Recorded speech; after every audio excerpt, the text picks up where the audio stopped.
Hello, everybody. It is me, Will. Hey, and me, Kristen. Welcome back to another live recording of Guide to the Unknown. That's right. We've returned. How are you guys? Look at how that works.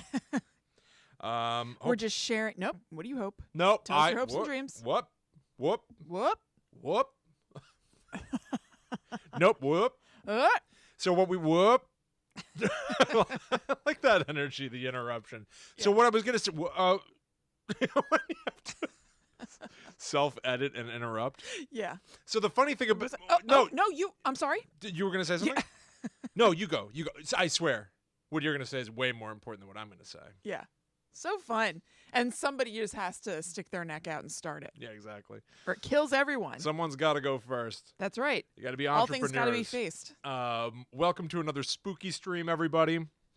What's been scaring you in the previous week? What have you learned about the world? What have you learned about yourself? We're all, ongoing projects. Sure, absolutely. Hey, Tina. Hi, Tina. Welcome. Just sharing the show. Welcome. As everybody comes in, we're going to be sharing that we are live on @GTTUpod, on @ChillinKristen, on @TheMythTraveler. Follow those accounts, please. And I hate this picture of myself. I look so annoying. Why? We're both annoying. I mean... I look so quirky. You're quirky. No, I'm not. Hi, guys. We'll get started in just a couple of minutes. As always, we'd really appreciate it if people out there would also be willing to share this video to get the word out. Hey, Tabitha. Hey, Michelle. Hey, guys. Hola. We have to change this setup again so I can see the screen. Nah, you don't... Forget it. Come on. I just have to go on your word that these people are here. I can't see diddly. Can you move the thing behind you? It's like we can see part of the white wall. You know how I hate that. Oh, yeah, that is a deal breaker. But you know how... Yeah, could you make an alteration for me? The people. It's not my fault. Google changed the way that they display stuff, and they won't allow me to show comments on the left, so they're only on the right. So you're just going to have to trust what I say. And everyone right now says that they hate you and they like me. Oh, no. Hey, Mom. Hey, Mom. And hey, I bet Mom likes me. And hey, Keith, who says, just found your YouTube channel a few days ago, and I love it. Thank you so much, Oh, Keith. Awesome. Thank you so much. Super nice of you to say. Really I'm glad you like it. Yeah. Awesome. That's rad. And Megan, hello. Good evening, everybody. Hey, Megan. It's all happening. We're just posting about the show before we get started here. Yeah. On youtube.com/talkbomb, which I should also say, if you enjoy the stuff that we do, please consider subscribing to this channel. Yeah. To get more of it. That way you will always know when something gets posted. Yes. And I've got a few things that only make sense, I think, for our live viewers that I'd like to say. Oh, okay. One of which is this is the final time that we can tell you all. Yes. A reminder that Kristen and I are going to be live again tomorrow night. 2 live streams in 1 week, but this one we're doing over on patreon.com/GTTUpod. Yep. So that's literally 24 hours from right now. We're going to be doing this live stream. I cannot wait. Yes, we're going to be digging into the new Little Brother emails that were sent to me by some unknown person. Yeah. Who had some cryptic audio that they sent to my inbox. That's what I'm intrigued by all of it, but I am like itching to get at that audio. I know. We're going to try to figure out what it means. Yeah. We did a little processing of the audio the second that we noticed it. And we think we can make out a couple of phrases that are strange. Yes. But we have not gotten a clear read on this audio. Yeah, so we're going to do it together. So this is something that you can check out with us if you sign up to be a Netherworld Warrior. That's starting at $4 a month over on patreon.com/GTTUpod. The other thing. I am, this week, at some point, I'm going to upload a video to the Talk Bomb YouTube channel, which is something that I worked on with my buddy Bobby. He's my former writing partner. Everybody's familiar with all those channels that say, like, 1 million things that Star Wars did wrong. And they tally up all of these sort of inane cinema sins. Bobby and I decided to take a different approach and literally pick a movie and just explain what we love about it. Oh, that's awesome. It's all positive. It's all positivity. And so it's done. Bobby's been editing it for a long time. It looks amazing. He did such a good job. Awesome. Editing it. I What narrate movie? the video. We did Cabin in the Woods. Oh, nice. So we tally up. We don't do the counter thing, but we just sort of like list off a bunch of, and hopefully if people like it, we're learning as we go. Hopefully maybe this could be the first of sort of a little ongoing series of that's awesome. loving movies. Yeah. So I'm going to upload that this weekend, so please subscribe. Sweet. I didn't know about that. I'm excited to see that. And finally, literally just before we went live, I uploaded an unboxing for Escape the Invasion. I'm going to be digging into episode 3 of the Omega Protocol storyline, which is a tie-in to the podcast that I'm one of the producers of, Earthbreak. It's all part of the same universe. So check out that unboxing, and Monday evening at 6 p.m. I'm going to be doing a live stream trying to figure out what the hell's going on in that box. Man, live Willy left and right. Busy times, you know? It's the busy time of year. Yeah. Luke is here. Yo, Luke. Hey, Luke. All right, I can see these lower comments. Okay. Yes, the recording of the Little Brother live stream will be up on patreon.com/GTTUpod forever. Right. So even if you can't make it for the actual live thing, if you become another World Warrior, then you'll be able to watch it whenever you want. So yeah, absolutely. If you can't make it, no big deal. It'll be there to check out later. Yeah. And hopefully we'll have some stuff that some sort of information. I know. I hope reveals. it amounts to something. I know. It'll be fun either way, but you know. 1,000%. Yeah. I'm also, don't hold us to this because I'm not going to make a promise that this is going to happen, but I also don't think it's impossible if we discover something that we will release something on the main feed about it, but the live stream is going to be the... Yeah. I just don't know what he sent us. I have no idea. I don't know if it is fit for public consumption. I know. And quite frankly, it's out of our control, the... how, you know, the MPAA rating of what he sent us. That's true. We're going to be discovering it live. So that's one of the reasons we don't want to do it publicly, because he's sent us kind of gnarly stuff before, and I have a theory about one of his things that is a little hairy to me. Yes, totally. So that's one of the reasons as well. But who knows? We'll see how it goes. Yeah. All right, vamp a bit. I'm going to post on GTTU Pod real quick, and then I'm going to be good to go. All right, sweet. Let me see. Cool. I'm glad that makes you happy that'll be available. Yeah, we're just going to leave it up there. So, yeah, there's audio. I looked into it a little bit, the Little Brother thing for the live stream, when Will realized he had these emails. And there are a lot of different kind of elements to the emails that are searchable. So there's the email address that they come from. There's this audio. There's a string of letters. There's a string of numbers. And I put the numbers into Google just randomly. Like, they don't even particularly look like coordinates or anything like that. But this set of numbers I put into Google led to, I don't even totally understand it. That's part of why this live stream will be interesting. It led to, they weren't exactly coordinates, but the results did yield a location. And it's a location that's drivable for us. So I told you about this, like, whenever we did it. So I'm interested to see what you guys know or think about that. It's very puzzling. And then the string of letters, Will is more familiar with ciphers and things like that than I am, because he's done more of the solving Hunt to Killer videos. But I went to cipher sites that we have used. I plugged into Google. I tried to do all these things, and I could not get an answer that made any sense. So there must be something that I was missing. Again, I mean, I was looking at all this stuff for like half an hour, you know, when Will sent it to me by myself. So it wasn't a super thorough search or anything, but that's why this will be fun, because we'll thoroughly search it together. Yeah. It'll be on the screen so you guys can see what we're doing, and you could search at home if you want to. You don't have to. You could just obviously just watch us. Yeah, true. But I can't wait. I know. I'm really excited about it. Yeah. I'm really, like, I'm planning to, like, be working with all of you. Like, in my head, we're going to be co-working on this thing if they tomorrow. Want. If they don't want to. You don't need to. I guess I'm hoping that people. Oh, definitely. Yeah. But yeah, you don't have to be like, oh, I don't know how to do that. You can totally just watch us. Yes, but yeah, I'm hoping that there's a little collaboration. Yeah. Okay. I'm in good shape. All right, cool. Okay, everybody, we're going to start the show. Once again, we always love it when people out there help spread the word about Guide to the Unknown. Yeah. Either literally this stream right now by reposting it on Twitter or Facebook or something like that, or just keeping the show in mind when you're talking to your friends and they need a podcast suggestion. Yeah. So the show we record tonight is going to go out on all the feeds on Friday, just in case you have to leave during the live storytelling that we're about to do. And yeah, we'll talk to you all after the show. All right, sweet. Okay. I can move that. Hello, welcome to Guides to the Unknown. I'm Kristen. And I'm her little brother, William. And today we are going to be talking about the Haunting in Connecticut case, a story that was made into a movie that you may have heard of that came out in 2009. And Will is going to tell us the real story. I'm sure that word is a little bit loaded in connection with this. And then I'll talk to you about the movie, and we're going to kind of compare and contrast and see fact, fiction, all that kind of stuff. Yeah, it's a Venn diagram, right? Like, there certainly is a real event that took place. Right. Then there's how everybody remembers that event and tells the story of it. Then there's the movie. Right. What do they all share in common? Like, what is that, We'll have to see, what that middle space is like. Yeah, exactly. Is it teeny or is it big?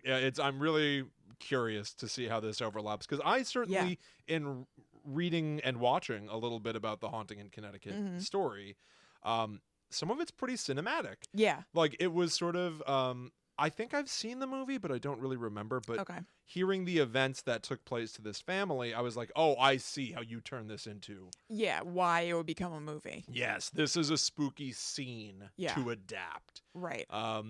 I'm really Haunting in Connecticut is the poster for the movie where, like, the boy is barfing goo, right? Yes. Yep, he's barfing up ectoplasm. Oh, is it ectoplasm? Yes. Man, I'm curious. Ectoplasm is something that we should cover at some point. The evidence that ghosts leave behind, because I don't even understand what that is. We talked about it in the episode about, like, we didn't cover its own thing, but I think we probably covered it.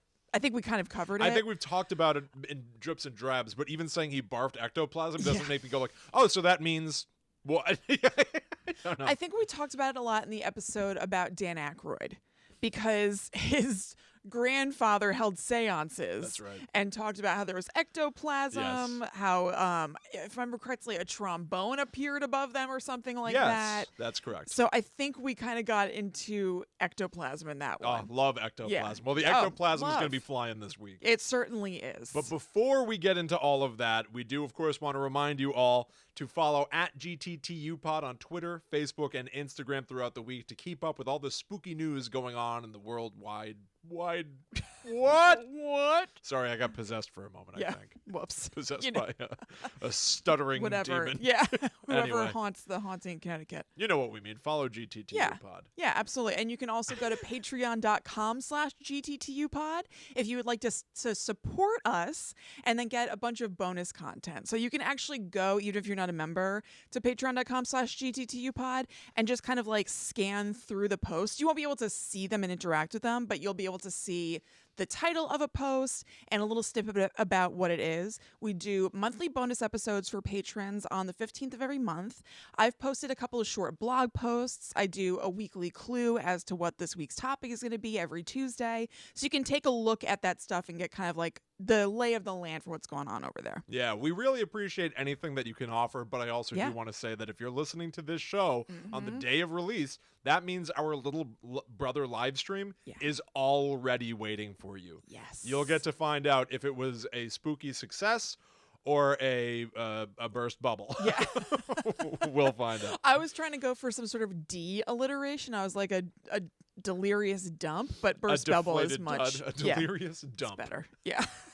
Incredible. Burst bubble's better. All right, well, let's dig into A Haunting in Connecticut now. Yeah. So, Kristen, I found an incredible resource. Oh, fantastic. That, quite frankly, there is something that happens during the course of this documentary I watched that itself is a paranormal event. Oh. Documentarians. Did you watch the Discovery Channel thing or something? No.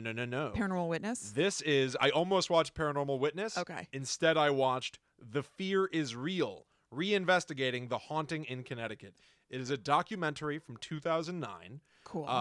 I almost think it was made in conjunction with the movie because they seem to use clips from the film. That makes sense. And the movie came out in 2009, right. So that makes sense. But so it's these documentarians talking to the real family, getting their story of what they experienced. Yeah.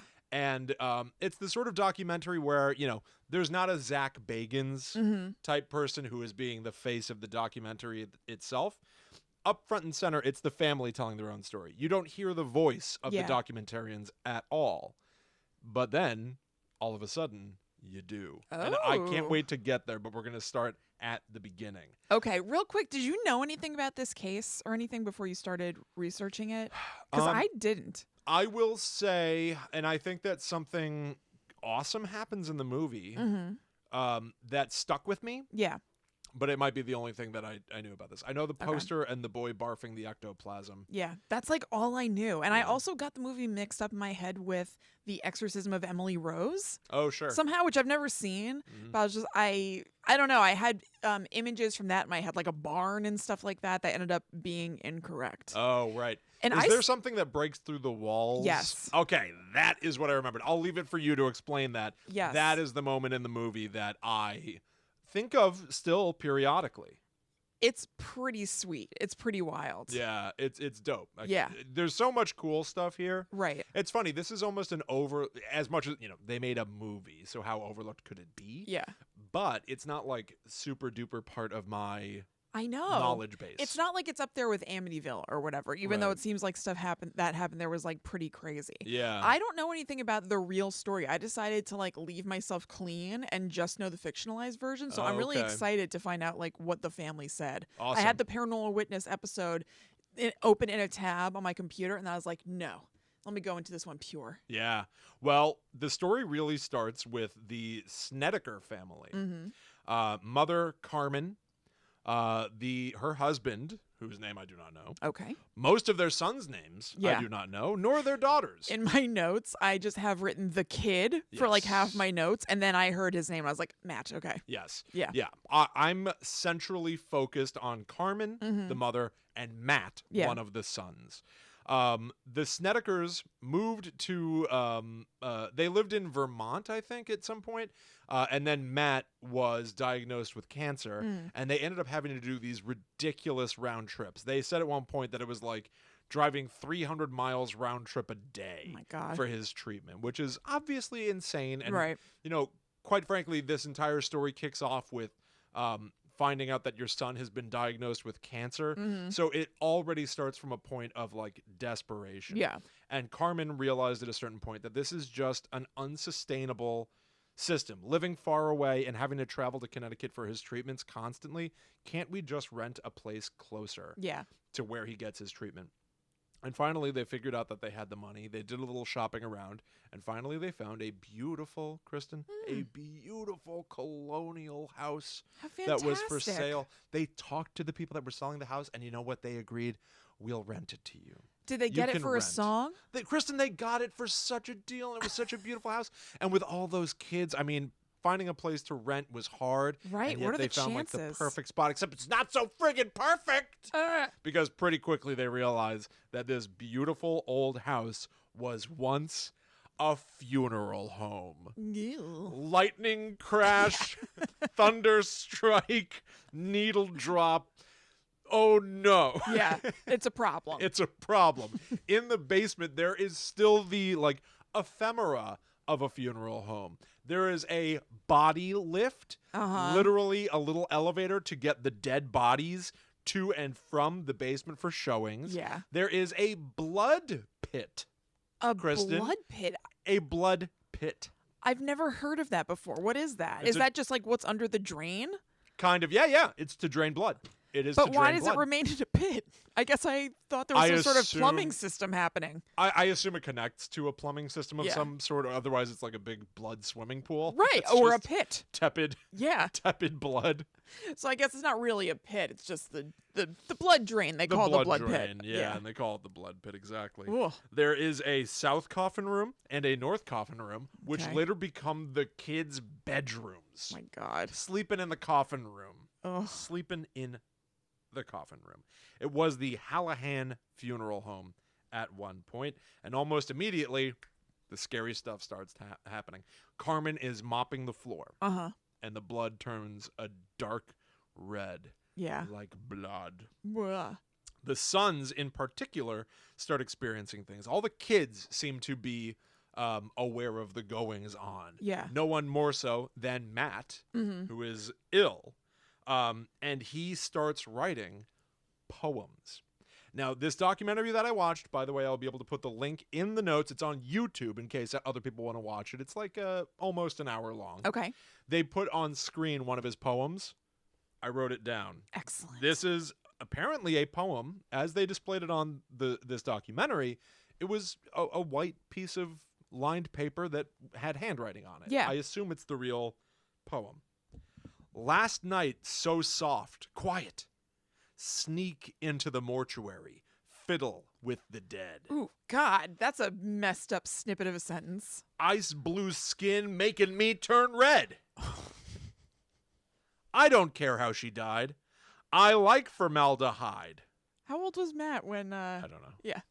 Go ahead. I don't know. So I'm reading it the way it was written. Yeah. He wrote, I don't care how she died, I like formaldehyde. Then he crossed out formaldehyde. So now the line is actually, I don't care how she died, I like the smell formaldehyde. Okay. He's playing with tempo a little bit. Yes. Fiddle with dead. If I could just do a straight read of that again, just Please. so everybody's got it. Because I was interrupting. Last night so soft, quiet. Sneak into the mortuary. Fiddle with the dead. Ice blue skin making me turn red. I don't care how she died. I like the smell formaldehyde. Fiddle with dead. Oy, oy, oy. Yikes. Quite a poem. Yikes. Yikes. Matt starts seeing both a priest and a psychiatrist once a week.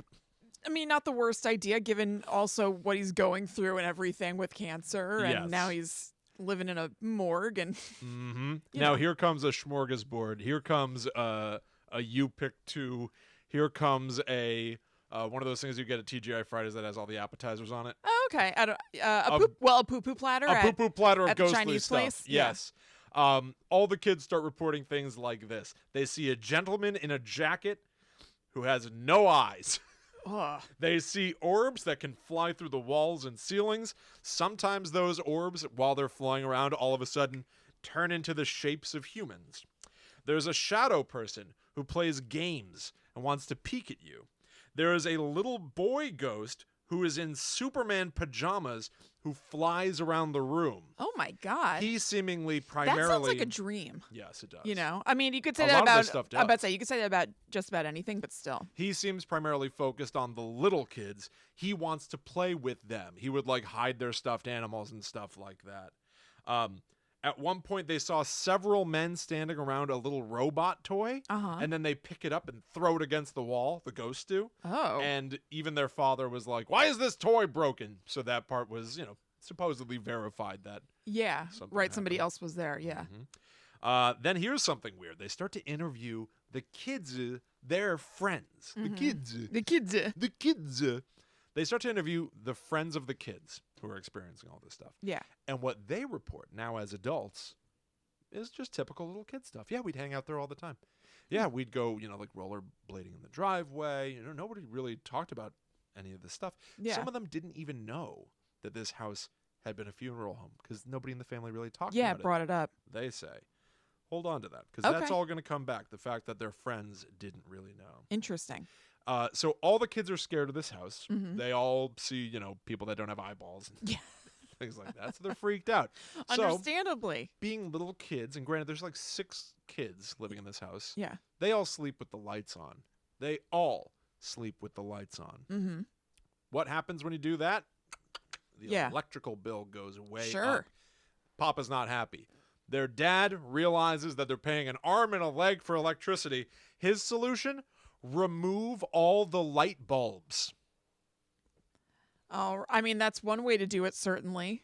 Nobody is safe now. Yeah. So. Is the dad in this documentary? Like, do they ask him what up with the light bulbs? Okay. No, I quite frankly, I think I got kind of mixed vibes off of his.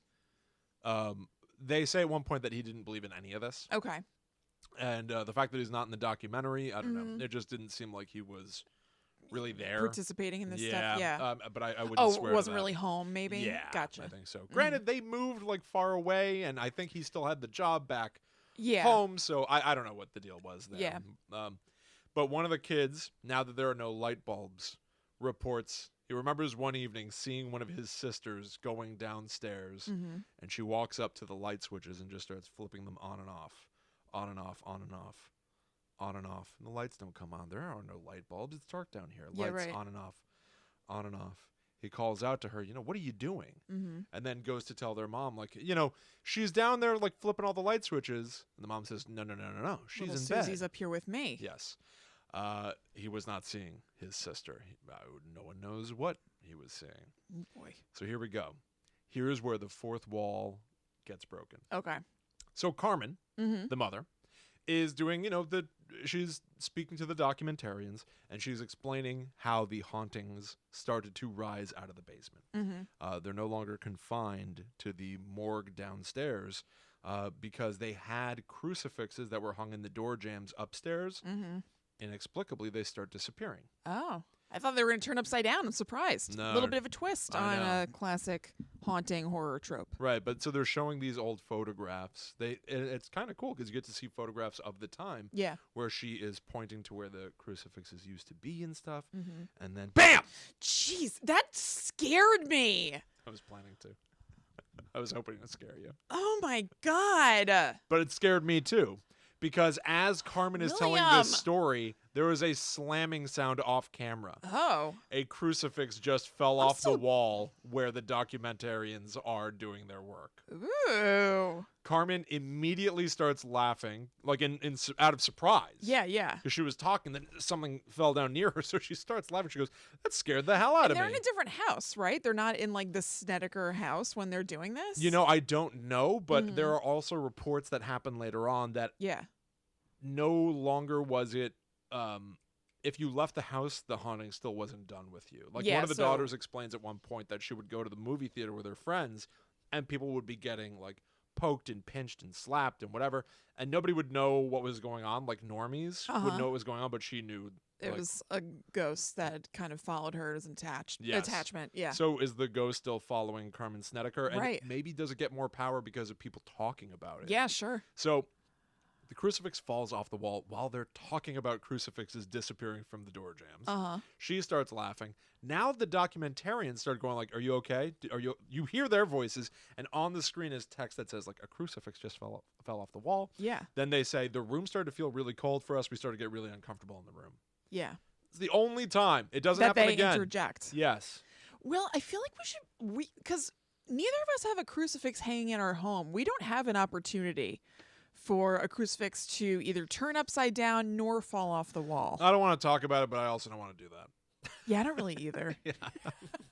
Sorry, I just have no interest. Yeah. But so anyway, I love the idea that wall is broken, and it was fast. I rewound that part like 4 times. Yeah. Now, granted, it does happen off camera. They say it's a crucifix that fell off the wall. I have no way of verifying that. Sure.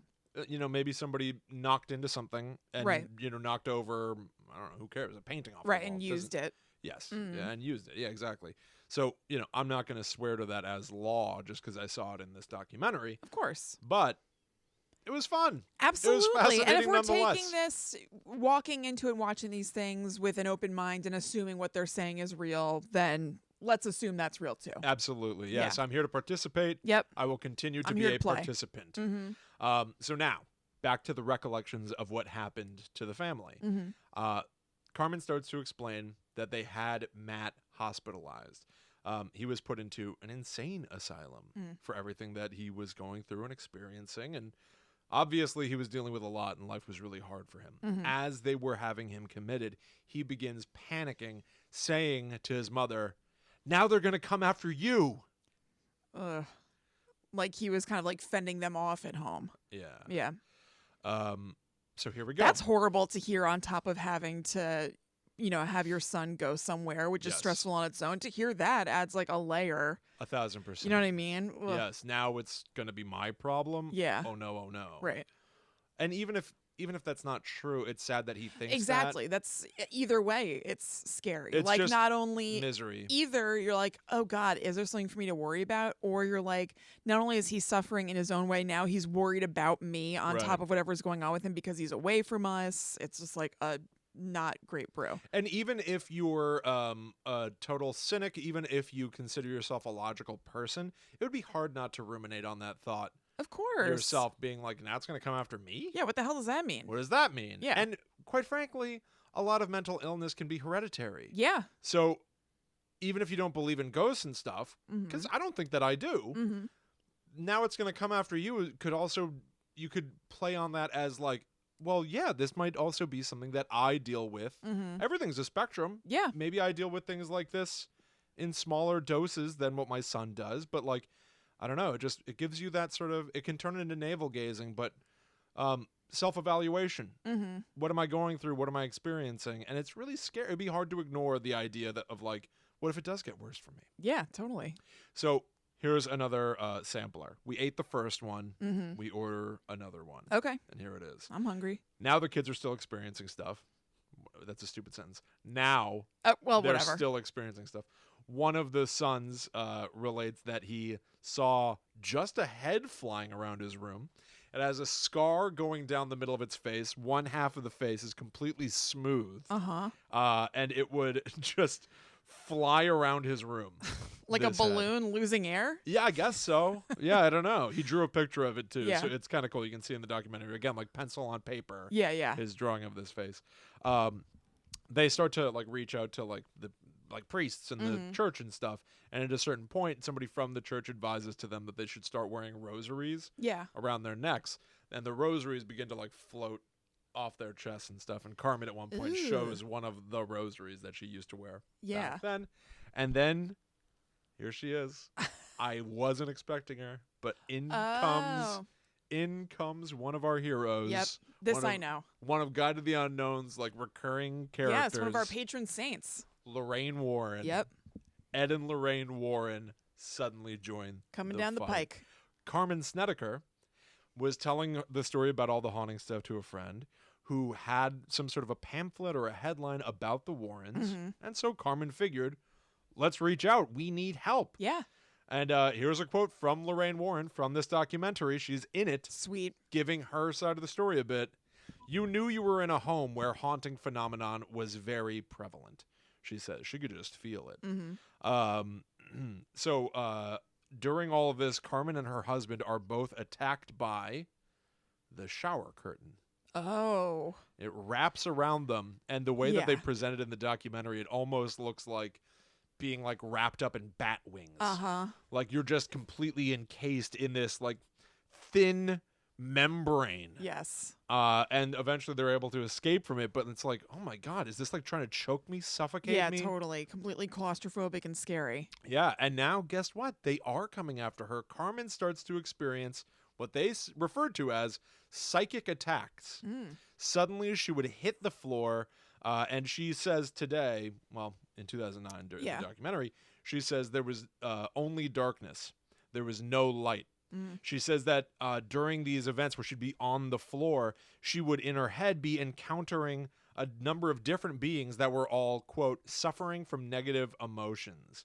And this is coupled with another drawing, pencil on paper, of like silhouettes of shoulders and heads. Almost like hunched over shadow beings. Yeah. And inevitably, Carmen would find herself woken up, lying on the floor of the kitchen, like with holy water all over her head, and everybody standing around her. Oh, God. That was how they'd bring her out of it. So the Warrens are there. Yeah. The Warrens, of course, go with their entourage. Sure. And one of the people that worked with the Ed and Lorraine Warren is there in the night and tells this story. It suddenly got very cold in the house, and he started to smell something really horrible. He looks up the staircase to see the shape of a human being begin to form out of the air and come down the stairs towards him, saying, "Do you know what they did to us?" Oh. And it dissipates. Enter a theory that is so strange, I never could have predicted it. Okay. The Hallahan Funeral Home, Mm-hmm. I think. There are a lot of people that lived in that community that remember when that funeral home was operational, and they remember seeing the trucks and the ambulances pull up to give them the bodies. They remember there being viewings there and everything. Mm-hmm. It was just a funeral home. But now a theory is being posited that the people who worked at the Hallahan Funeral Home were doing things to the bodies, Mm-hmm. and that the lingering spirits were witnessing things being done to their dead bodies, which then obviously, I say obviously like anybody's experienced that before, Sure, we've all been there. but would turn them into, malevolent spirits. How dare you? Do you know what they did to us? This is an accusation that has no answer. It is simply posited. Is there any evidence for it? Like Not that I saw. anecdotal or otherwise? Not that I saw. So it's just kind of just completely pulled out of thin air? Yeah, Like it's a except for funeral home, so well, maybe this is the deal? But something that descended at this man out of thin air made the claim, essentially. Yeah. Well, Listen, I don't know. I don't know. I don't know. I mean, feel like I don't know. There are what did the ghost say? Do you know what they did to us? Uh-huh. Yeah, I mean that's the most logical, conclusion, I guess. Unless they're referring to people that like in killed life them or otherwise. something. Right. Yeah. But right. this funeral home would be going around turning people into dead bodies? Yeah, Maybe right. I guess to get business booming. But I'm not going to make an Interesting. accusation that the people were murdering folks for their own business, of course. Right. I would never say that. Right.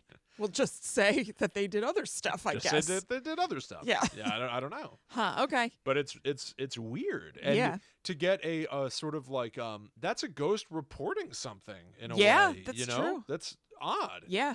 To say the least, it's odd. Yes. And I not to I don't know if we can take that ghost to the bank. Right. You know what I mean? I know. We got no other. Yes, not that I saw. Yes. And I did a little poking around, but not that I saw. Okay. No. So the news starts to cover this story. There was a news report that shows Carmen on TV. They talk about what they've experienced in the house a little bit. Yeah. In the aftermath of having a news report about your family experiencing ghosty stuff is something that we should not be surprised by. All of a sudden, the Snedekers are outcasts. Yeah. Instantly. The kids are not allowed to play with their friends anymore because their friends' parents are like, stay away from those kids. They're weird. Or the kids themselves are like, you're from that crazy family. We saw you on TV. Your mom is nuts. I guess you're right. What I thought you were going to say, though, is that people started going to the house a lot. Like, I had the opposite. Well, that also does happen. I would have the opposite assumption. Like, I'm not a saint or anything, but I think I would see that on TV and be like, are you guys okay? Yeah. Like, not necessarily like, you're weird, I cast you out. Well, but I'm sure that happens. It's a mix of column A, mix of column Yeah. B. There's a moment where one of the daughters says that she brought a boy over to the house. Or no, there was like a crush of hers that just showed up at the house and wanted to like see about the place. So they took him to the basement and let him sit like where the bodies were and my stuff. God. And he ran away and never came back. That's funny. The news report also pointed out that there were like tables that used to hold dead bodies for the funeral business that now hold like laundry. Yeah. Like it's crazy, to live in a funeral home. Totally. It's not an operational funeral home. Right. Sidebar, if you ever read the Alison Bechdel book Fun Home, it's about a family that grows up in a funeral home that is operational and is fantastic. Yeah. Fantastic. Yeah. But so now people are saying like, oh, the Snedekers were trying to get famous somehow. Oh, they were trying to get attention and money. Here's what Carmen Snedeker had to say about that theory in the 2009 documentary. Somebody that would deliberately put their family at risk for any kind of financial gain, they're a waste of flesh. And I Strong words. agree. Yeah. I love all the stuff that we talk about on this show. We've talked about the Watcher House here in New Jersey. We've talked about all these places where having a reputation for a haunting can be a great form of marketing. But this is your life. Yeah, this is absolutely. your kid's life. Yeah. And I really am fascinated by somebody who claims to have lived in a haunted house and has vitriol about the idea that it could be for monetary gain. Yeah. It's interesting. So it's interesting, but then the devil's advocate thing could be that it's defensiveness. Of course, You know what I it mean? could be a way to hide in plain sight again. Yeah. For sure. But it's a fascinating concept nonetheless. Yes. Whether or not it's real, Right. what she says and means, or if she's trying to deflect. Yeah. The argument is very interesting. Yeah. I mean, to be like, I live in a haunted house. Let me tell you my story, and I hate people who do this kind of thing and make it up. Yeah. Is interesting. Yeah. True. It's like I'm not like them. Yeah, I'm not like those Right. those insane opportunistic crazies. Right. But let me tell you about the ghost that I live it's a with. little, like if we should give you the benefit of the doubt, shouldn't we give them the benefit of the doubt? Sure. You know? Yeah, but I guess, I don't I know. see what you're saying. It's not that deep, but just, Yeah. it's a little throwing stonesy. Of unless you have course. proof that somebody else made it up or whatever. I guess that's true. Yeah. That's a fair point. So some of the naysayers are brought up in the documentary. They bring up the other angle that people might have. Haters. Haters with a Z. Yeah. Uh, And an 8. What? Yes. I understand. We all know haters with yeah. an 8 and a Z. We don't like them. No. So They're drinking haterade. haters with a Z8. Yeah. Pass me that V8, baby. That's what I was about to say. I'll take a V8. Not the Z8. Yeah. Drop the hate. Eat a grape. Anyway, snap into a grape. Today. So here's what some of the naysayers say. Those childhood friends that recall, rollerblading in the driveway, one of them goes, it was a little weird. When those ghosts showed up. Yeah, he's like, no one really talked about that house being haunted until all of a sudden it was on the news and it was just a haunted house. He's like, isn't that weird? I was there all the time. No one really cared. No one really talked about any of this stuff. And then all of a sudden they've been terrorized by this thing for months? Yeah.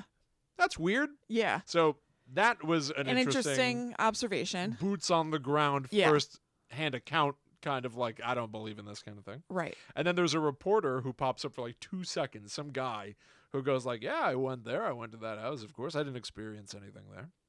And I was told that I probably didn't experience anything there because I'm a reporter. Okay, well. Interesting. The ghosts are like, we don't want press. Yeah. No, we're trying to keep a low profile. We don't want press. We just want to spook the family. Right. This guy be chill everybody.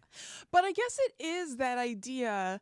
I mean, depending on what they meant by him being a reporter, that if you're skeptical, like you're not going to be able to.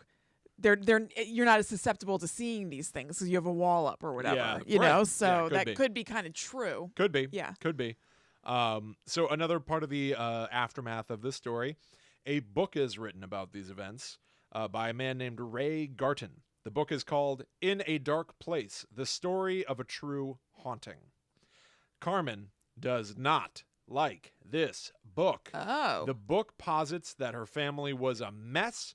He says that the family was crazy. He suggests that Matt was a drug user. Carmen says that she barely ever talked to this guy. She met him once and talked to him on the phone like 5 times or something like that. And then he just kind of ran with this story. And Lorraine Warren was against it. Everybody was against it. But the fact of the matter was, Carmen had made some sort of a deal with this guy. Sure, you can use my story. Yeah. And so he was allowed to publish it. Yeah. They interview a couple librarians from the town who say that they have the book, but they don't allow anybody to check it out. That's funny. If you want to read it, you have to read it there because it's a rare book and it's not being published anymore. And that's awesome. It was such a teeny tiny I like that detail. addition, but it like really painted a quaint picture to the town. Yeah. Ray Garton, for what it's worth, declined to be involved in this documentary. And so that sort of is where it ends. Okay. The Warrens did an exorcism. Yeah. The house was cleaned. That house is clean. Matt would end up getting better. He grew up. He had kids. Everybody seemed to finally be okay post-exorcism.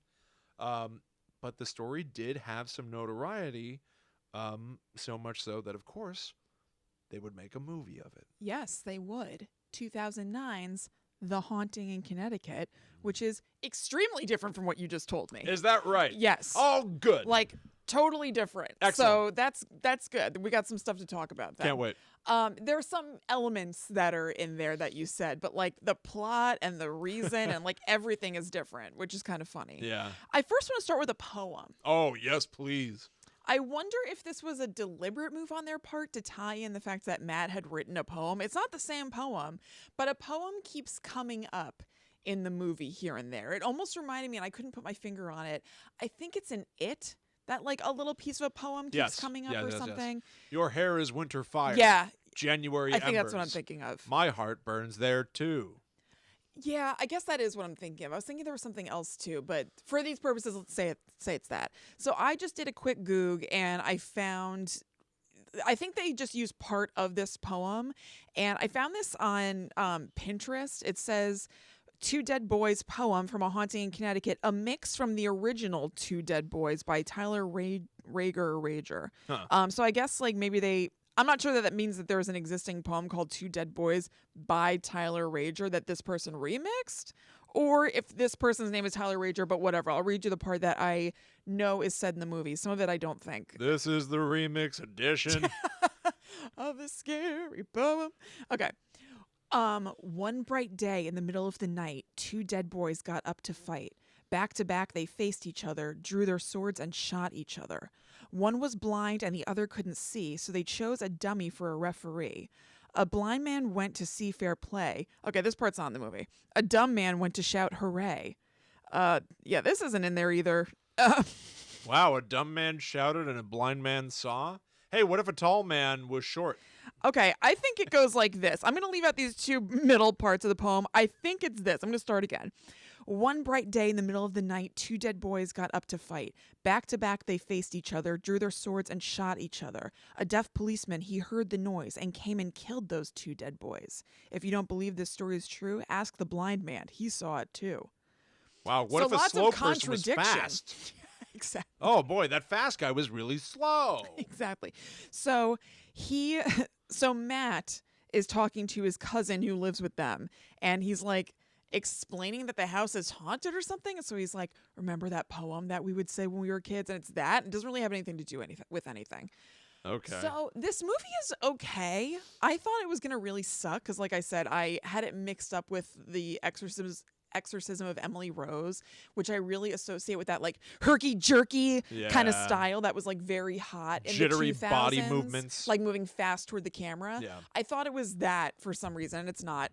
It's okay. It's not great. I wouldn't say go watch it, but I also wouldn't say avoid it at all costs. It's like it's fine. It was okay.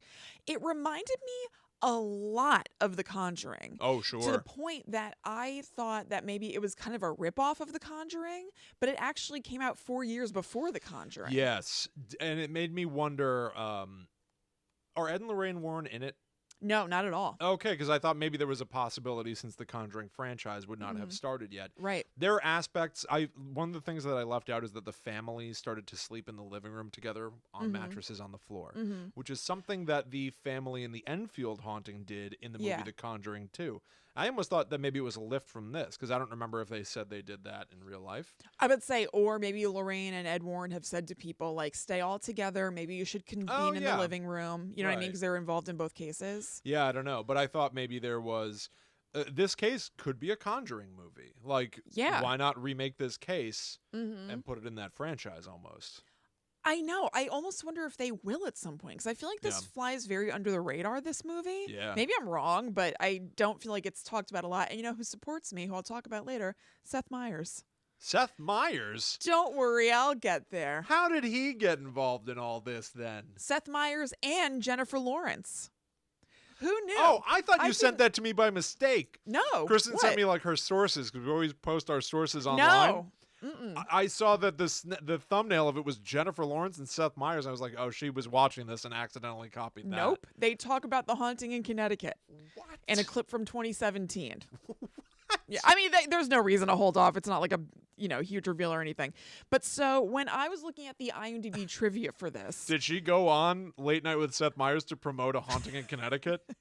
No, to promote Mother. I don't have anything coming out, but I really loved this one movie, Seth. Let me tell you guys about this. No, so in the trivia on IMDb for The Haunting in Connecticut, it says Jennifer Lawrence's favorite horror movie. And I was like, what? When did she say that? Where did that come up? So I Googled Jennifer Lawrence Haunting in Connecticut, and this Seth Meyers clip came up that I watched. And it was her promoting Mother in 2017. And he says to her, now this is kind of a horror movie, or you're saying you guys are calling it a horror movie. And she was like, I think that we're kind of saying that to prepare people because it's dark. It's not really a horror movie per se, but you know, at least let's get them in the mindset or whatever.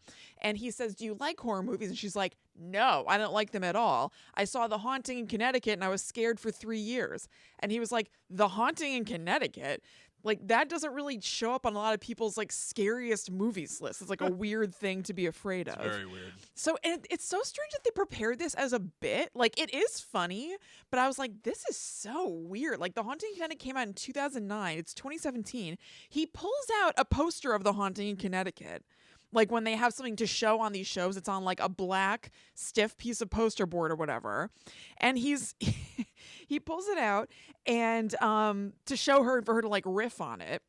And the poster has that kid with the ectoplasm coming out of his mouth. And he's like, now what's this? And she's like laughing, and she says, and I quote, and she's laughing during this, her delivery is me better than mine. When spirits harden and you're being possessed, they come out of your mouth like a root. Because it's like all this crap coming in his mouth. And then Seth Meyers jokes about the fact that the poster says based on true events. And and she's like, that's what gets me, that it's based on true events. It freaks me out.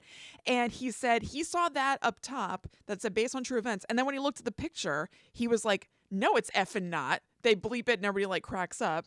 And he says, yeah, it's based on one of those fake peanut cans where the snake comes out. Which is funny. Based on that fake peanut can. Yeah. That's like when they made the Ouija board movie. Uh-huh. Based on the toy. Right. A Haunting in Connecticut is based on that peanut can. Yeah. Everybody raced out to see it. Or a muttered can. Or a muttered can. And then they moved on to talking about her going to a bar in Budapest. They left it. But that's... Okay. That's out there, and it's in our show notes if you would like to observe it for yourself. I can't believe that they would have been ready to tell that story with a poster on hand. Me too. I thought it was funny enough that they were talking about it for as long as they were. Yeah. I would think that she would just be like, yeah, I saw a Haunting in Connecticut. And he'd be like, what? And they'd move on. But to pull up the poster... That is so strange. Like it's the headlines thing with Jay Leno. Right. You know what I mean? It was very weird. So the movie that scared Jennifer Lawrence goes a little something like this. I'm going to spoil The Haunting in Connecticut top to bottom. So Excellent. If you want to watch it, you might want to dip out now. I'm just going to tell you all about the movie, basically. Perfect. I'm not going to dwell on the minutia of everything, but I just wanted to mention that the credits are in papyrus font. It's undeniable. It's absolutely papyrus. Kristen, so are the credits for the documentary I watched. They were definitely made in conjunction. I think that the documentary I watched is like bonus material for that movie. Okay, and Maybe. Here's the other thing that makes sense. It's very strange. It starts out in faux documentary style. They sit down Virginia Madsen. They're like getting ready for an interview. They have a clapboard. And then it's as though she's telling the story, but then we go into the story. You know what I mean? Yeah. And I'm trying to think, do they even revisit her with the clapboard? I don't think so. It's weird. It's a framing device that doesn't frame it. No, it just begins it. Yeah, that's really weird. I could be wrong, but I don't think that they do. I don't think so. She might do a voiceover at the end. So then you're like, okay, this is back to the, beginning documentary and thing. as I said, gentlemen, that was one spooky summer in Connecticut. And then it goes right to credits. I don't think you see her again sitting and being like, was that good? Or anything, and then getting up, Very. Well, I went to George W. Bush for that. It was the spookiest night in the White House I ever had. Yeah, good Virginia Madsen. I don't know who that is. Yes, you do. For some reason, when I was watching this, I was like, I feel like I've mentioned Virginia Madsen on the show multiple times. She's the lady in the number 23. Oh. Brother of Michael Madsen from Tarantino movies. She's his brother? Yes. Oh, okay, and she was friends with Top Secrets then. Correct. Okay, so I she's got it. mixed up in all kinds of stuff, this lady. Stuff. Whew. Okay, so it's faux documentary style, and the beginning is the same sort of deal. So the family lives in, I guess her mom, maybe they say that, and she's bringing Matt to these, it's a clinical trial in the movie in Connecticut. Okay. So driving him there back and forth, and it's not sustainable, so she ends up renting a house, and it does seem like the husband is going to keep his job and keep the house in Vermont and come to visit and everything with some of the other kids.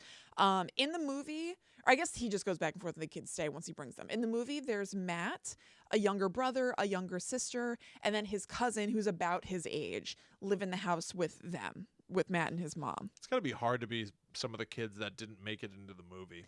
I know. Yeah, you saying there were like 6 kids. It's got to be tough. Not in this. And there's a cousin who I don't know if is involved in anything, but I assume they just wanted like an attractive youngish girl in the movie. Well, they did have like her nieces were staying there. Oh, okay. It all right. was So that a is bunch real. of people in that house. Yeah. Okay, that makes sense then. Something that happens in the movie that you mentioned is that Matt sees her mopping the floor and he pictures it as blood. Oh. She doesn't picture it as blood. So a device in the movie that I'm sure it factored in a little bit in real life, was that the clinical trial that he was taking, there were some possible side effects of auditory and visual hallucinations. And if he reported those side effects, then he was going to be booted from the trial because it's damaging. Something's going on that's not supposed to be going on if that's the case then. So he's seeing stuff happen in the house and not knowing. He's probably not thinking at first that it's haunted. He's thinking that he's having these hallucinations as a side effect of his cancer treatment. That's kind of, honestly, that's a pretty great conflict. Yes, that's I a pretty agree. great conflict. It's a really, really interesting idea, I think. So, that's what I wrote. It's a crazy idea.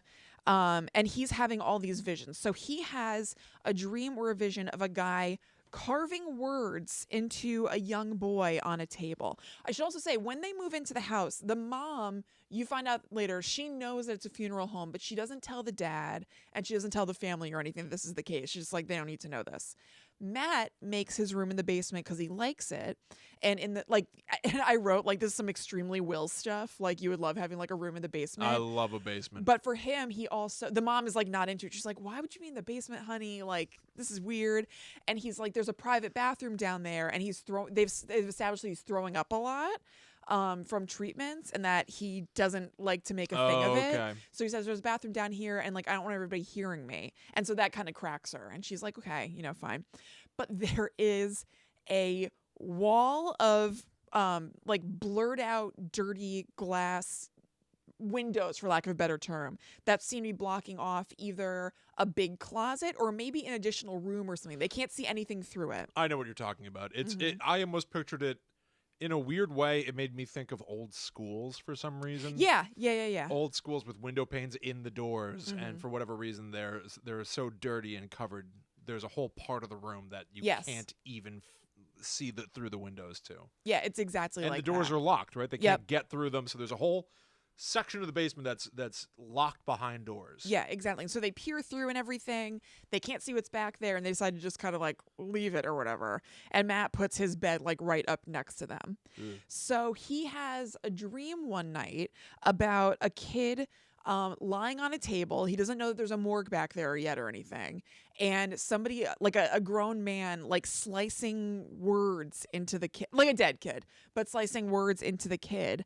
And there's a disgusting part where they use, you wouldn't call it a scalpel.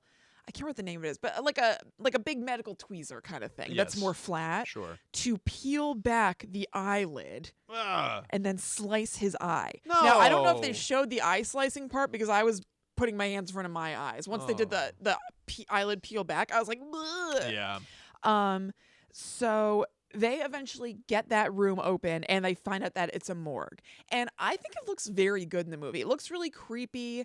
I wrote, and I don't even know how to describe it because, like, what would way over the top be? I said they make it creepy, but not way over the top, and that it feels realistic, which is worse. That's scarier than if, like, I don't know, there are bodies just lying there or something. It feels like a closed up room there's that a way, happens to be used as a morgue. Right. There is a way to do heightened reality where you could even have a sheet that has a dark red stain on it or a dark brown stain on it. Yeah, there's nothing like that. It's just kind of, there are bottles that are closed up and everything. It looks clean enough. Like, it's not like you just walked into a room that somebody was in the middle of doing something. It looks like somebody closed up shop and closed the room, basically, which is creepier to me. Yes. So it's really affecting Matt. He tells his brother to get on the morgue table, and then he spins him and spins him like crazy, where the brother's like, stop, Matt, stop, or whatever. Happened in real life. Oh, really? Yeah. Ugh. So that was scary. He's especially bullyish to the little brother in the movie. So it seems like maybe there's like it's a little confusing, I thought. Like a little bit of a possession aspect, but never goes all the way. It's a little weird and nebulous what's going on with Matt as far as that goes. I mean, as far as something taking him over potentially or something. Right. So then one night at the table, their dad is there and everything, and they join hands to say grace, and it kicks Matt into a vision of seeing an old-timey seance with people around the table holding hands the way they're holding hands with his family, so it kind of triggered him, with adults and a kid that they call Jonah. And so he kind of sees that, doesn't know what the deal is, whatever. Then he's at, things get kind of like interesting. They move beyond the house. So similar to you talking about the daughter going to the movies and stuff happening there. He's going to the hospital for treatments and he has a hallucination at the hospital. So that's the first time that it's not house specific with him being there. And it starts to make you like, what's the deal? Is it him just in his mind? Because he's at the hospital and he sees crabs crawling up him. Has nothing to do with anything. So I think the intention is to make you wonder, is this kid just hallucinating because of this side effect? Or is it a house thing? Like, who knows? He meets a guy there who's also going through treatment, whose name is Reverend Nicholas Popescu. Popescu. They never say his last name, but he gives him a card. He's like, I think that Matt talks to him. Is this my card? That's a great line if you give someone your business card. Is this my card? Or is this my card? They're all my card. I'll give you a bunch because nobody wants them. I ordered too many. Is this my card? Is that my card? Poopascoop. That's my name. Poopascoop. Take a card. Is that my card? I gotta say, you weren't there for this. This is a little sad. No, forget it. You sure you don't want to share something a little sad on this fun show? Yeah, forget it. No, it's sad. Anyway. So I think he's talking to the priest and he somehow reveals that he's having these visions. Like, I'm having a hard time. Like, I'm seeing things or whatever. Like, dude who's going through this. Yeah. And the priest is like, don't tell them that. They won't understand. Which seems like questionable advice because, like, maybe this is a problem and he shouldn't be getting this treatment or something, Correct. You know? Tell somebody. If you're experiencing something and Yeah, you're of concerned course. about it, tell somebody. Yeah, absolutely. I thought you were going to say that he tells the priest, he's like, I'm seeing things that I don't even know if they're real and I don't know what to do. What should I do? And the priest goes, I don't know. I'm not really here. And then disappears into smoke. How should I know what to do? I'm not real. I'm also a hallucination. Bye-bye. In a different movie. Yeah. So he's like, well, if you ever want to talk, you can call me. He gives him his card that says Reverend Popescu. So I think it's kind of funny. His name is Reverend Pope. Oh, yeah. You know? Popozao. Yeah, Popozao. Yeah, it's like, I don't know. That is kind of strange. Reverend Popescu. Hi, I'm Dr. Doctor. Yeah, kind of strange. Hi, right? I'm Dr. Medicine. Yeah. Just notable, I thought. Not a huge deal. Yeah. There are lots of typical little scare things. I didn't find it we talked about that. I mean, hardly anything like scares me. You know what I mean? But there's lots of typical horror movie scares, especially for that time. Yeah. So, somebody moves a door that has a mirror and somebody's in the mirror. The little kids are creepy. It seems like maybe they're talking to ghosts. Right. Things that you would expect in, a pretty typical horror movie. Conventional horror, haunted house fare. Exactly. So the dad leaves to go back to work for a while. So then it's just the mom and the kids and everything. And the kids play hide and seek a couple of times in a creepy way, which reminded me of The Conjuring and that game they play. The clap game. Yes. It's just very weird. And I Googled The Haunting in Connecticut, The Conjuring, to see if anybody else had drawn these parallels. And I didn't go super deep Googling, but I didn't see anything. There still could be inspiration taken from it. Oh, total. I mean, I'm not looking to gotcha anybody, but I'm just surprised nobody was like, is The Conjuring like a little bit of a ripoff of The Haunting in Connecticut? Right. Because it has that same like dull kind of filter over everything. They play the clapping game. The house they play hide and seek, but it's like the clapping game. The house even kind of looks to me like the house in The Conjuring, the first Conjuring. Right. I don't know. Like I said, I didn't go super deep when I was looking at that because I just noticed that most of the results were for the true stories behind horror movies and war and stuff. So it's like, I'm not going to find what I'm looking for. You know what I would just love? Interesting. Maybe this already exists, but I had this thought and it would be perfect for exactly this situation. Mm-hmm. I would love it if you could take two movies, like on IMDb, if there was a tool where you could say, movie A is like a comparison tool, like when you're Venn diagram. Yeah. Right? Like who are the or for when you're shopping for something and there's an option that's like compare, like for health insurance, like compare these plans. Yes. Compare these movies. Compare A Haunting in Connecticut to The Conjuring. Who are the members of the cast and crew that are in common? Because it'd be fascinating to find that DNA. That would be. And see like maybe, this is how some of the ideas ended up in the other movie or something like that. Yeah, totally. I would love if we could know that. So scary things keep happening. He keeps having visions and stuff like that.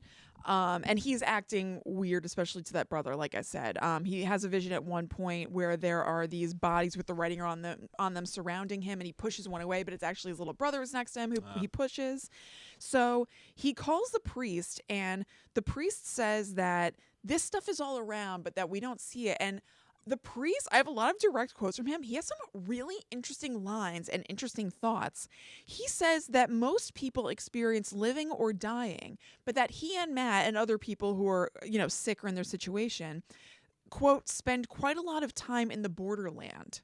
So like they're kind of in this area between, they're living obviously, but like, time in the living and the dead, and that could be attracting this stuff to him in the house. And it reminded me of something that's in Hellier season 2. I don't think I've talked about Hellier on the show, but I've talked about it online and suggested it and stuff. It's a documentary series that's on Amazon Prime.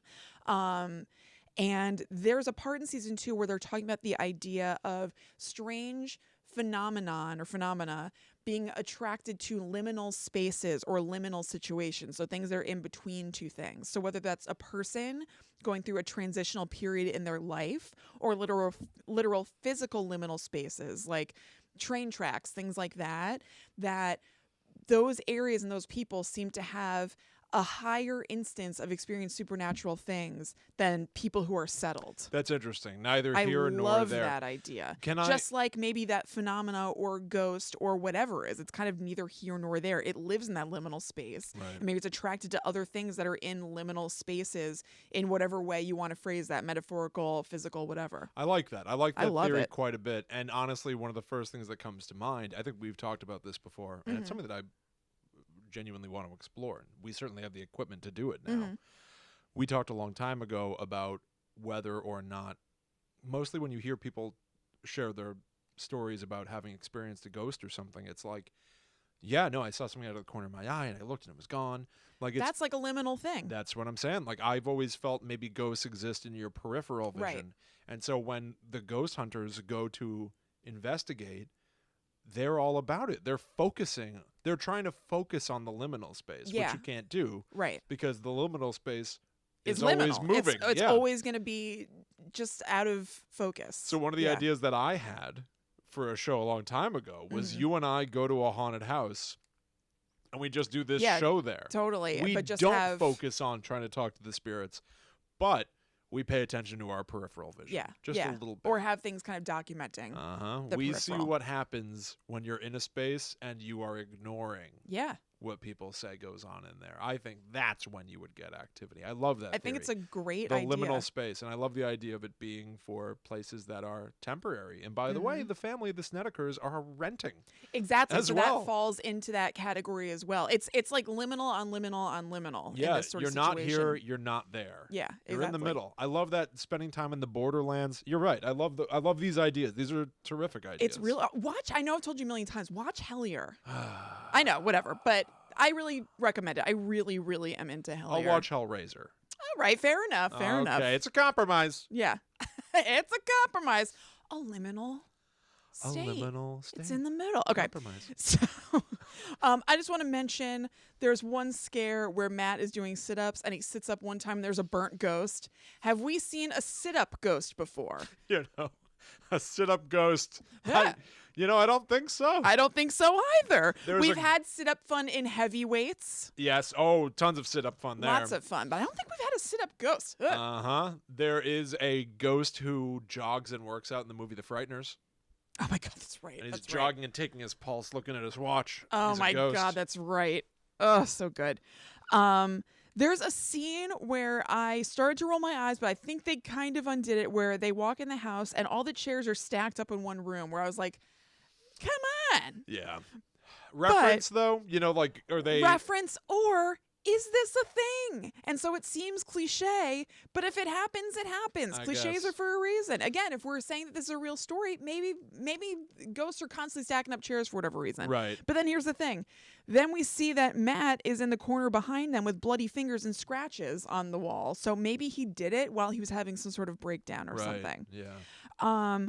So another time where it's a little confusing me what's going on as far as possession and stuff. In his sleep, there's a jerky shadow that's like, comes closer, closer. Not quite like electronic jerky, but just kind of, it moves in a little bit of a scary way. Yeah. Not even that bad. I guess it's just worth seeing. It just wasn't like smooth, so I thought it was worth mentioning. Comes over Matt, and then he's all scary and weird and stuff. He gets up and he's acting like a weirdo. It's the kid from the Bye Bye Man, right? I haven't seen the Bye Bye Man. Well, I shouldn't have said that. Oh. You're Is he going to come then? Don't think it, don't say it. I looked him up because he looked so familiar to me. He's in like a million things, and he was in Veronica Mars. He looks like Devon Sawa. He looks a lot like Devon Sawa. Or he's a Devon. Yeah, he does look like Devon Sawa. He's got a Devon Sawa essence. I like him. I just said essence like you. Essence. I do not say essence. Okay. I don't remember what word it is that you have an issue with. You say Renaissance. Yeah, Renaissance. It's the same double S. So why don't you say essence? Essence. Essence. So what do you say? You're going to open your presents on Christmas? No, that's normal. My presents? Presents. That's normal. So we finally get an instance of somebody else in the house seeing something, because for this whole movie so far, it's only been Matt seeing and experiencing things. It's really just been other people being like, Matt's being like scary. Yeah. The little brother hears something behind him, and I think you see a shadow. I don't know if they show him turning around and seeing a shadow, but we're seeing the family getting in the mix now. Then they find a box of mourning photos under the floor. I forgot to mention, in the beginning when they moved in, they're cleaning up the house because it's kind of all dirty and they're fixing it up. Virginia Madsen opens a cabinet, and there are those old Victorian mourning photos where they would pose a dead person as though they were alive or something to take pictures, and sometimes with the family. So it'd be like a dead kid with like his brother with his arm around him pretending they're taking an alive picture. So we've already seen these at this point in the movie, and she threw them in the trash. She saw them. She knew that the house, but we didn't know yet as the audience. She knew the house was a funeral home. She's creeped out, and she threw them in the garbage. She threw them away. I agree that they're scary, but I know. throw them in the garbage. I know. It just seems disrespectful in a way. By the way, wasn't life hard enough back then without dressing up your dead loved ones and posing with them and hugging them? But you know what? They must have found relief. Life is hard now, and we gave that up. Yeah. Back then, it was even harder, and I mean, come on. I know. I mean, there must have been some incentive. I guess. They got some, people won't do things because they're upset about them, usually, unless they're forced to. So the kids might have been upset, but the parents make them do it. Traditions are hard to break. Yes. At a certain point, there were people taking pictures with their dead loved ones who were like, yo, we shouldn't be doing this. Yeah, and they're like, no, this is what we do. True. Hug your dead friends. Hug. So the hug! Kids... Hug! That's the voice of the photographer. Yeah. No, hug! Hug, no! So the kids now find a box of seance photos, and the very people Matt envisioned at the table are in the picture. So he's like, bleh. Yeah. And they find a box of eyelids. Dried eyelids. Ooh. As though he doesn't have enough. Oh, and I said, which he doesn't seem freaked enough about. Because I guess he picks them up and he's like, ew, he's touching him and stuff? Yes. Oh my God. I know. So he and his cousin go to the library, and they're looking up stuff about the house, and they end up reading about the seances that they had there, done by a spiritualist named Aikman in the movie, who held famous seances that people came from all over to experience, like Dan Aykroyd's grandpa, basically. Right. Yeah, Troy Aikman. Troy Aikman. Are you making a sports joke? Troy Aikman? Yeah. Do you say Troy? Did you say try, or did I mishear? Okay. Now I don't know what I said. I'm not sure. Then one day, Aikman and the 4 people who had come to the seance were found dead, and Jonah, the kid, was missing, who was like, they'd shown in this kind of flashback, he was like very powerful. He kind of helped facilitate the seances. So Aikman kind of had him as like a trained monkey to like kick stuff up, and he would do the ectoplasm out of his mouth and the whole deal, the whole thing. The whole thing. So back in the day too, they had to dig up graves, I think, to build a highway or something, and they found that the coffins were empty. So what did the morgue do with the bodies? So in this, they're taking what you're saying about maybe them doing. Do you know what they did to us? Yeah, exactly. And what they're saying, and I don't think that it's revealed just yet, what they're saying is that maybe the seance people and like the undertaker, the mortician guy, was doing stuff to the bodies and writing spells on them to kind of help power up the seances. Now that I'm saying this, maybe the mortician was Aikman. That would make sense. That would make a certain amount of sense. Yeah. I don't know if they didn't make that explicit or I missed it or something. Like I said, I found this movie a little confusing in some ways. Yeah. So now they call a priest for help. He comes over and he says that he's seen this happen before and that Aikman must have been a very powerful medium to have yielded the ectoplasm kind of coming out of the kid. He tells them, because they show him the boxes of stuff, he tells the family, or it's just the kids actually, it's like Matt and his cousin, that the eyelids are for necromancy or, and I quote, corpse bothering, which reminds me of what you said that Matt wrote in his poem. What was it? Like fiddle with the bodies? Fiddle with the bodies. Corpse bothering. Corpse bothering. Is that literally like if you cut off their eyelids, then they're like sort of sightless eyes? Well, here's the thing. So he says that he thinks that maybe Aikman was, quote, seeking control of the dead via relics of their bodies.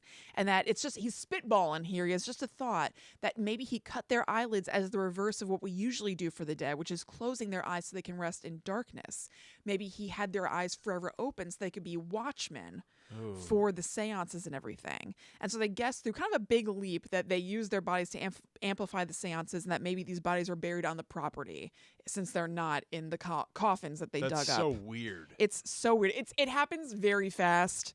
It's like, where are these conclusions coming from? It's a lot of guessing, but it ends up being right. So. It's almost like they did like a reshoot to give the movie a big finale. Maybe. Or like they needed to get some exposition done fast or something like that. So some scary stuff happens basically. And the dad comes home drunk one night because it's also been established that he has an alcohol problem that he's been trying to quit.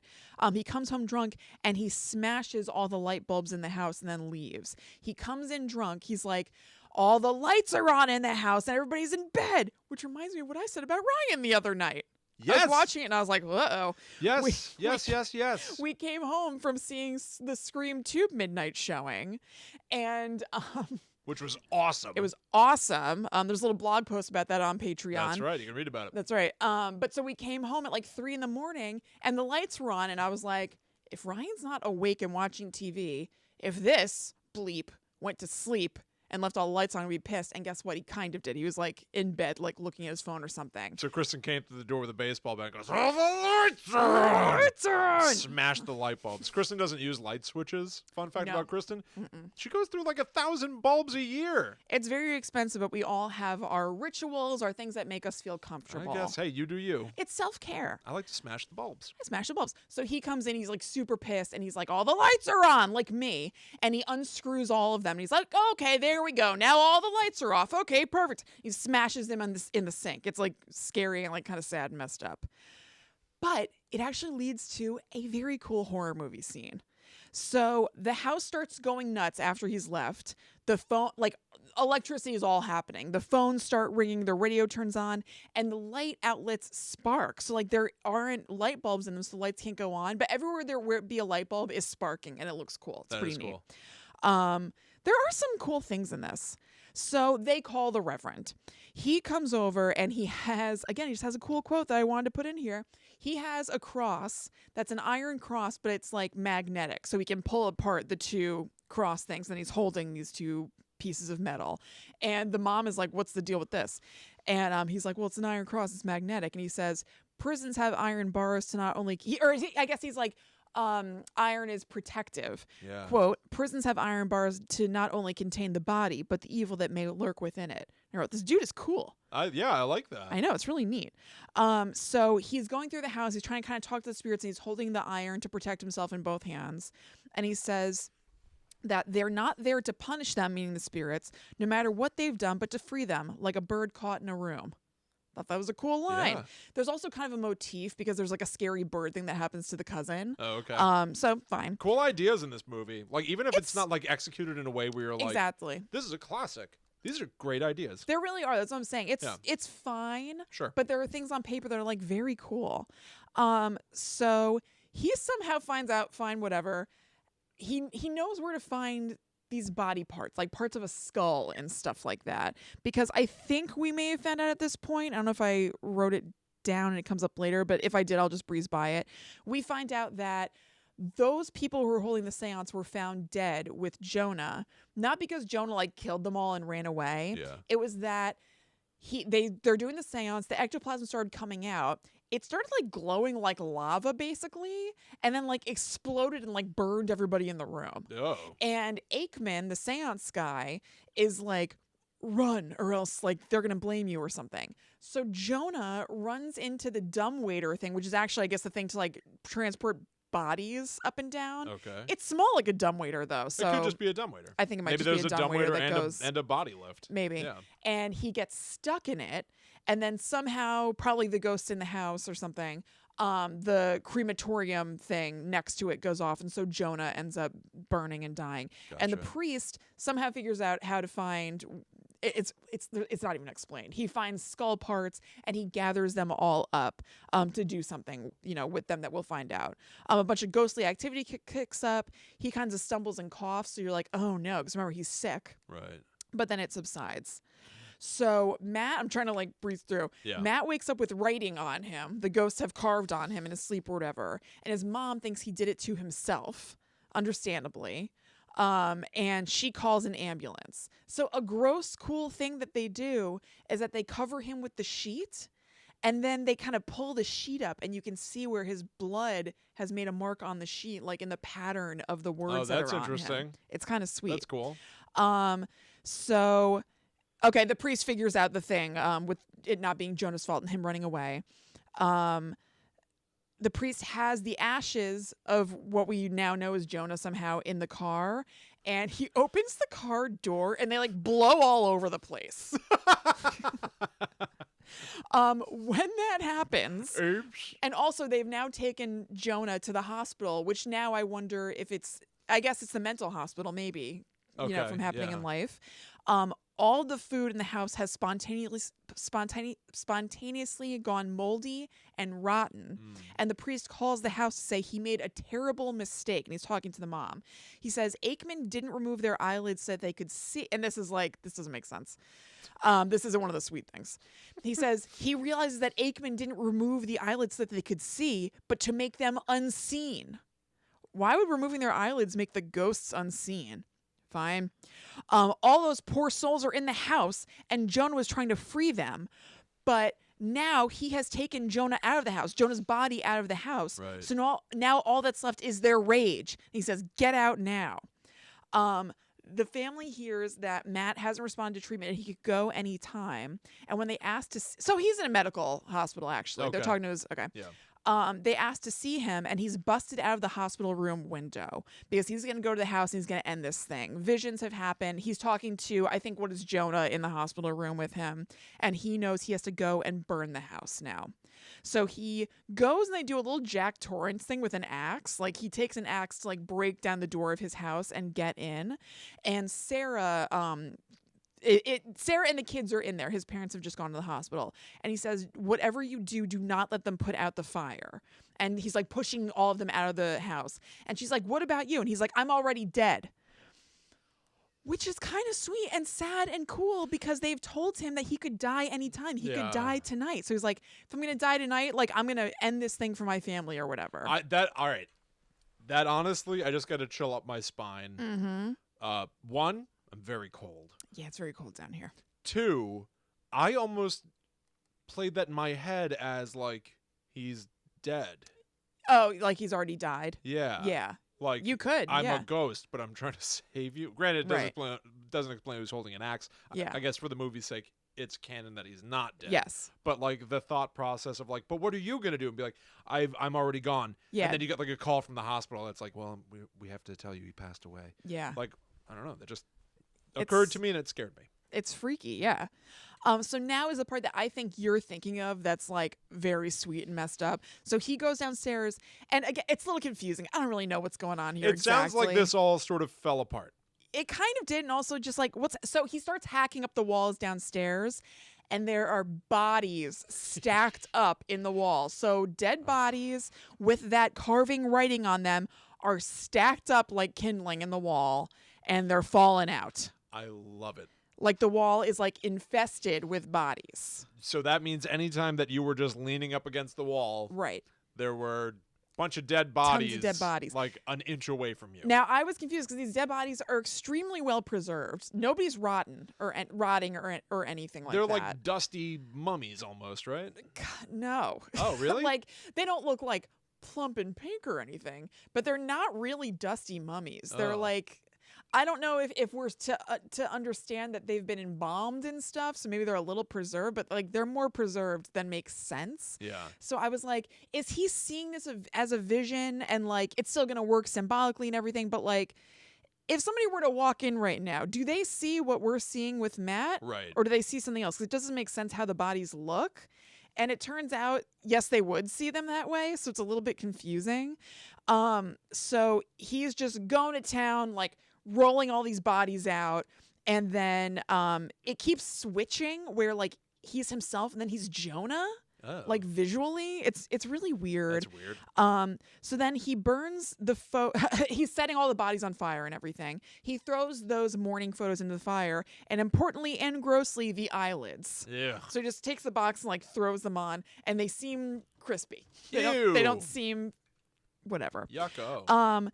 The fire seems to reveal the same kind of writing that's all over the bodies as being all over the walls of the basement. So if you picture a piece of paper like burning and crumpling up and maybe revealing something underneath, it's like that, but with writing everywhere. Oh, that's interesting.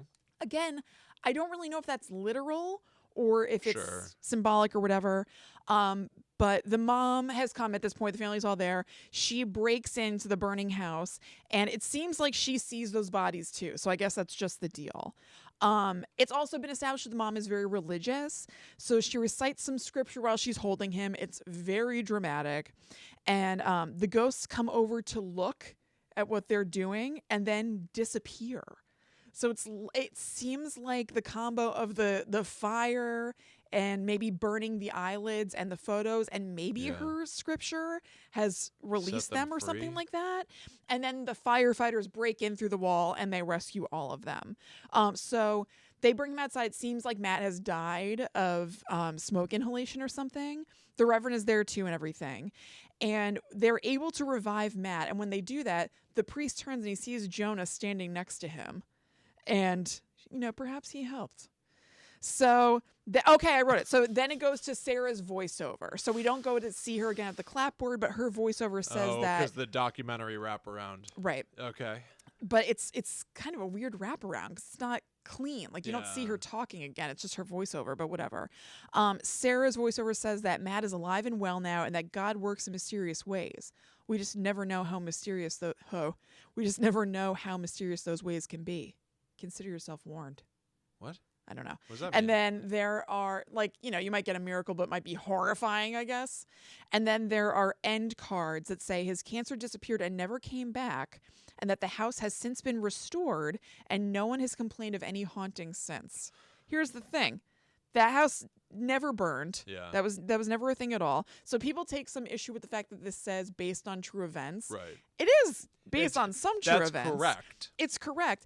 I think it's particularly weird to I don't know. I would just leave out the thing about the house entirely. Sure. To say it's been restored. Yeah, it's been restored. But it was never burned. Also, he said, don't let them put out the fire. Yeah. And they did.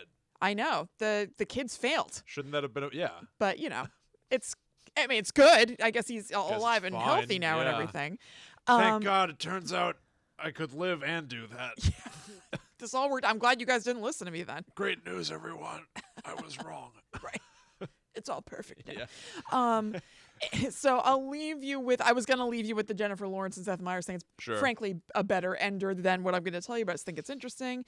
In the trivia section, it said that there are some real seance photos used in the movie. They're not all just doctored props for the movie. Some of them are doctored seance photos of fake ectoplasm that's made of cheesecloth or whatever. I like that. Yeah. It feels like there's a mixture of care taken with the movie and honestly, not knowing anything about the production. Right. Some of what you just explained smacks of a studio saying we need a big finale. Yeah, definitely. And being like, but the house didn't burn, but how do you hide bodies in a wall? Yeah. I'm telling you, Guys, I'm not saying they look great. I'm not saying like they look like they just died.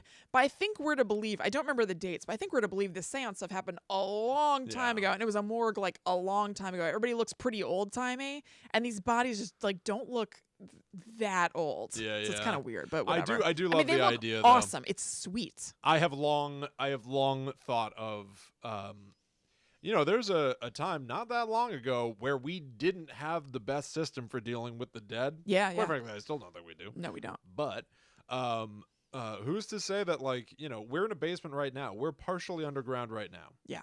Who's to say that if I just took an axe and a shovel and dug through that wall right there, at a certain point we might just find a body. Right. I mean, there could be bodies buried everywhere, and we don't know. Yes, absolutely. I mean, I'm thinking about the fact that they say that New Orleans is built on its dead, and that's literal. Yeah. There are still bodies in the ground all over. All over the place. And Savannah, Georgia. Yeah. Think about that. The next time that you're swimming in a lake. Yeah. I think about this stuff constantly. Yeah, dude, like everywhere I go, I assume every building I go into has like murders in it. Yeah. And there are people buried under the floorboards. I mean, like everywhere I go. It's a numbers game. Yeah. Chances are we're right sometimes. Yeah, there are more people dead than are alive. Right.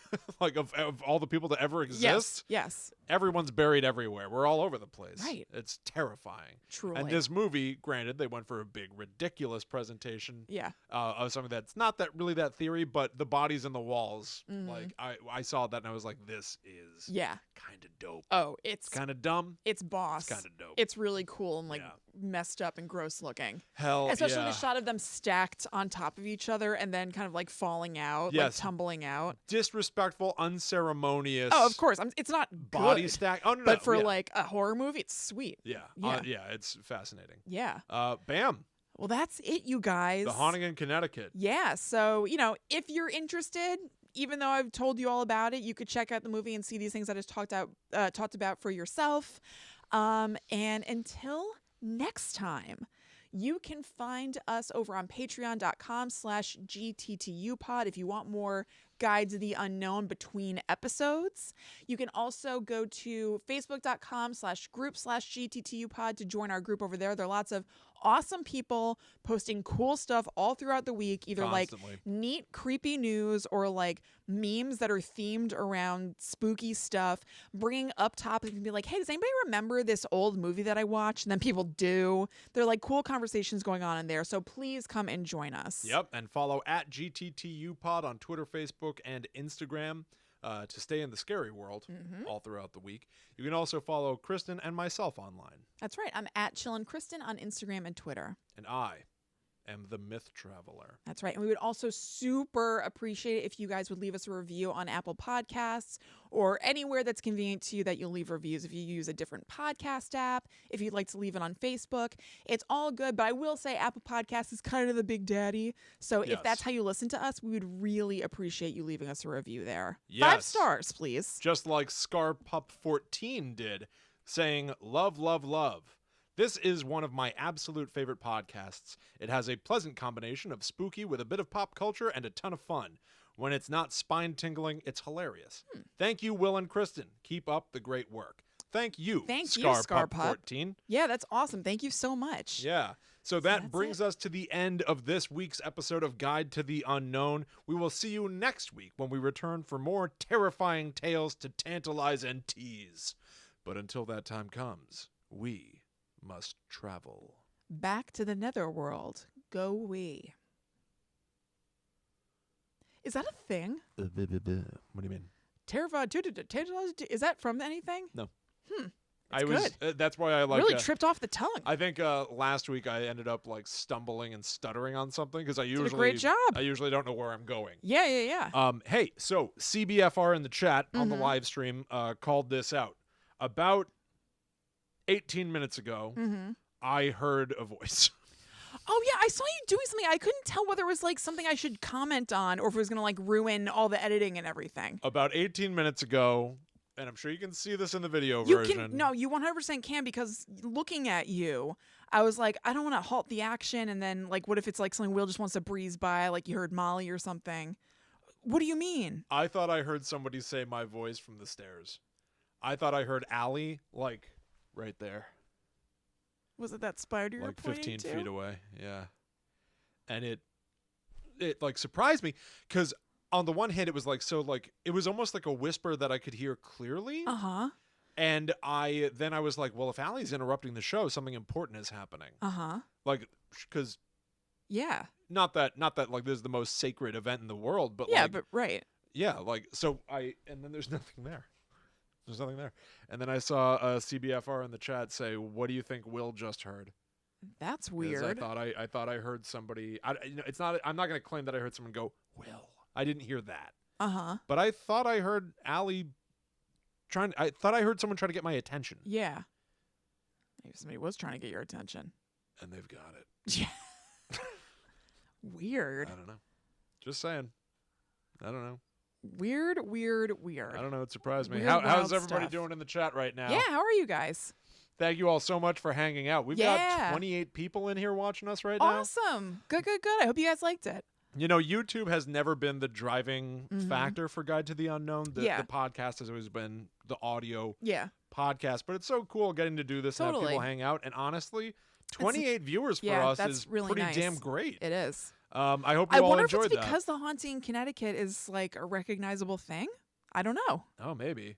CBFR just said, plus the thing that I heard and reacted to, CBFR now says, plus Will, it was just after you said what they did to us. God. Yeah, I don't know. The hell's in the walls down here. Yeah, you're right. In that documentary that I watched, something scary happened to the documentarians. Oh, yeah, that's right. We're talking about the same stuff. Yeah, totally. I don't know. That surprised me. I don't think it was Who needs anything. a crucifix hanging on the wall? Yeah, who needs it? Not us. It's happening to us anyway. Yeah.